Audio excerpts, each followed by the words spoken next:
Godspeed killed a lot of people, and Black Hole was never fully stopped. So what's going on in Central City?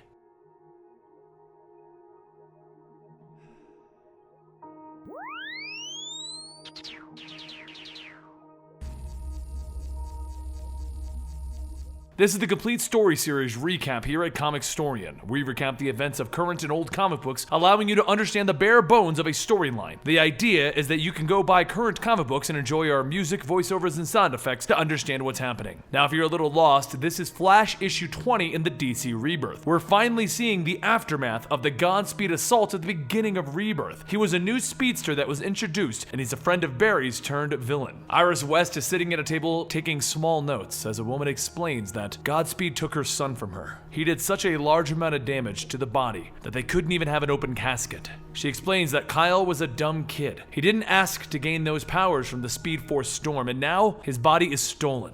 Iris pauses. Stolen? Yes, the cops didn't tell me anything about it, but they say that it's a part of an ongoing investigation. Iris explains that is because that's what they say when they're worried that the facts of that case could tip off the guilty party. The woman turns to her. Do you have any kids? I take care of my nephew. If this happened to your nephew, wouldn't you want answers? Iris left the house thinking about that, and it brought her to the grave of Kyle, and then to the other surviving families. Someone's been going around stealing the bodies of the victims of Godspeed. Luckily, she knows someone who works in the CCPD. Barry Allen runs into his office to have a seat just as Iris walks in. In her hands is a cup of coffee, and then she hands it to him and he chuckles.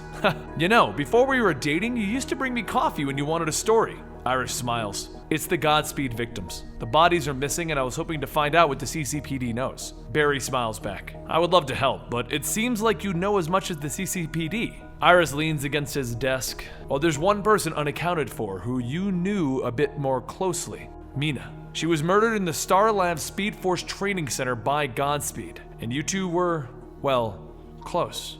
Barry looks away from her, so Iris jumps in quickly. Look, Barry, if I'm crossing the line here, I'm sorry. No, it's okay, Iris. Mina's body was donated to Star Labs along with her speed suit. That's what she wanted. Anything else is confidential. So Iris tells him thank you and leaves after kissing him on the forehead. This isn't the end of the investigation, though. Iris needs to go see if Mina's body is there. So she decides to go to Star Labs secretly. But the moment that she walks into the Speed Force training facility, she sees dust, cobwebs, and everything untouched. Until someone finds her there, telling her that she isn't supposed to be in there. This makes Iris's reporter sense tingle, and she looks around the woman stopping her to see something that she never thought she'd see. Black Hole operating again out of Star Labs, and they're moving caskets around with the missing bodies. The woman tries to stop Iris, but she flips her over her shoulder and knocks her out. She then grabs the Black Hole suit and helmet as the guards walk over from hearing the noise. The doctor who came to check on her is named Dr. Husk, and he asks if she's okay, thinking that Iris is a Dr. Holt, the woman who was over here and was trying to stop Iris. Iris pretends to be her and tells him that she's fine. So he asks if she did the data wipe, because they can't have anyone accessing Mina's data. They talk about the last situation where the Flash stopped Dr. Carver, so Iris asks if they're going to go free Dr. Carver from Iron Heights. Husk tells her no, but no one really cares about the Godspeed victims, so they can run as many tests on them as they please. It's a good thing that they have a friend in Star Labs to allow for this. And Iris slips, asking,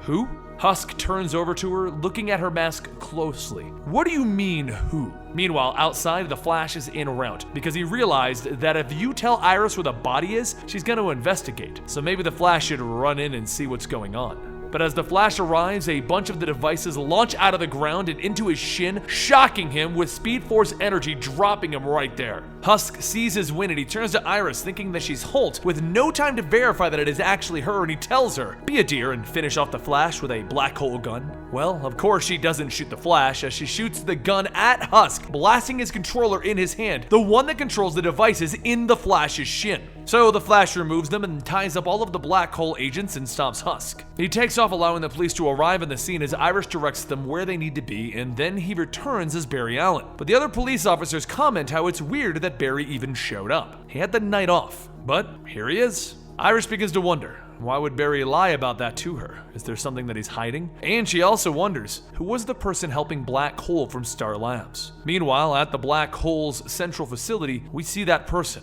Someone that went missing. Someone that Barry Allen assumed had to be alive because he never found a body. Mina. She's the black hole operative. Now, this is a little bridging issue for the Flash, but immediately after this, the button starts, so then he has to go fight against the Reverse Flash, and we'll be telling you that story very soon. And then right after that, it looks like we're going to find out more about Mina and the black hole situation. I hope you guys enjoyed, and don't forget to subscribe to the channel to keep up to date on all of the Flash happenings in the comic book. And you can also follow me on Twitter and Instagram at Comicstorian, where we can keep you up to date on stuff more immediately. Have a good night.